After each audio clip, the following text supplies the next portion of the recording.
Something I was thinking was, someone asked earlier if we'd done a session together before, you know, and of course we haven't. We just met this morning, but how nice it is to be introduced to each other through our thoughts and through what's kind of more compelling for us at the moment. Yeah, you know, that's nice.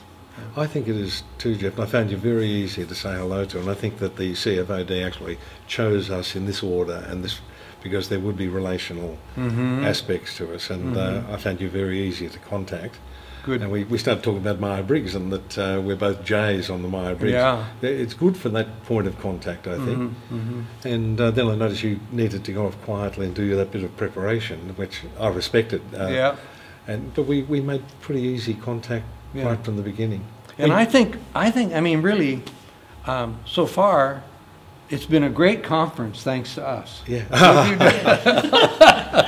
We do complement each other. Yeah. Well. Though, as you said, we did take two different slants here. Yeah. I wanted to get deep and meaningful with the philosophy and realised that I was being much more structured in the input, but was delighted with what you'd done beforehand. The question at the end that came from Lake Beverley, I think her name is, who asked, would this have been as good an experience? My thing, without your experiential presentation of your model, I think the answer was clearly no. I think you helped the whole group gel to move through stages in, you know, I think of Schutt's model of inclusion, control and affection. And I think you brought the group to an affectionate stage pretty quickly. Therefore able to take the risks with my stuff, which I was feeling a bit of risk about too. Yeah.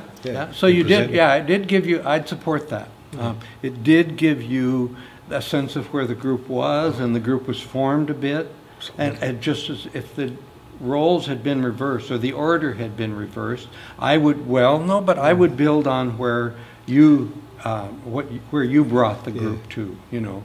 So I thought you built on what I did. Also, the exercises, the ways I engaged the group were a bit more structured than yours, and stop, start, but it was also shaping the group to follow instructions. So when you come with looser instructions and a looser exercise, then they are more ready to do that. Yes, to enter that. I thought they did that was very 10 nice. Minutes as long, and I think that I was thrilled with the groups and what they've done. Yeah, I really agree with you, and I think the way you used yours was superb, because while experiential, it focused on evolving parts of the model that you were presenting. And different tasks, different purposes, different structures. But what I think combines it, what you did particularly well, was, as I say, this person is moving up to people, to start looking them in the eye, treating them as people, a little bit self-deprecating some stage, admitting not knowing or flaws. Hell, that's what I was talking about in the theory later on. That's right, and that's what you did as well. Here we are, this mutual congratulations society. We're wonderful. But but we really did do a good job, you know. And I learned, as I said to you after your session, I learned from your session. My session felt more two-dimensional. Not while I was doing it, but when you added your dimension to it, it felt like a deepening of. Adding a third dimension to the kinds of things I was talking about and engaging them in. I'm reminded of an XY axis, which is very good for parabolas and so on, meaningful, but then you add a third axis perpendicular to the plane of the other two. So I think we had three dimensions going here, and I'm really glad you felt that I added some depth to what you were doing, because I also realise what you are presenting gives us the 20% that gives us 80% of the results. By that I mean there's an infinite complexity beyond what you do in a sense, and I only touched 0.01% of that.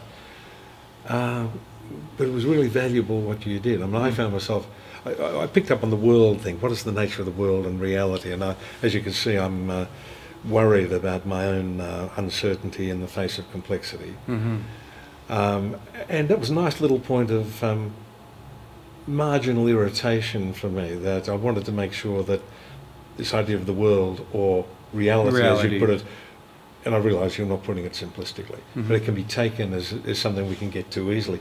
Everything else I just loved and could just nod with. It came out in our group and all of that, you know. Well, you helped me, for the people looking in here, both of us talked about reality. We did. And I talked about it, indeed, more simply. I presented it more simply. And then you came along after that and just kind of exploded it out into the reality of reality. I mean, or the unreality of it. How we make this up together, the stories that we tell, and how essential it is for two individuals or for a team to talk about and get a sense of the reality that they share. Yes, and we can make common sense. I'm not saying what I'd hate to have been that it is immensely complex, but in this flow of meaning as we go together right now, we are making a lot of common sense. I believe there is understanding, not total, not 100%, but if we keep on going, we're going to we create our own common world. That's right. And your word world was good there too. I love that because I want to come and use this concept of worlding as a verb. And nice. I think that articulated well into what you were saying as well. Yeah, good.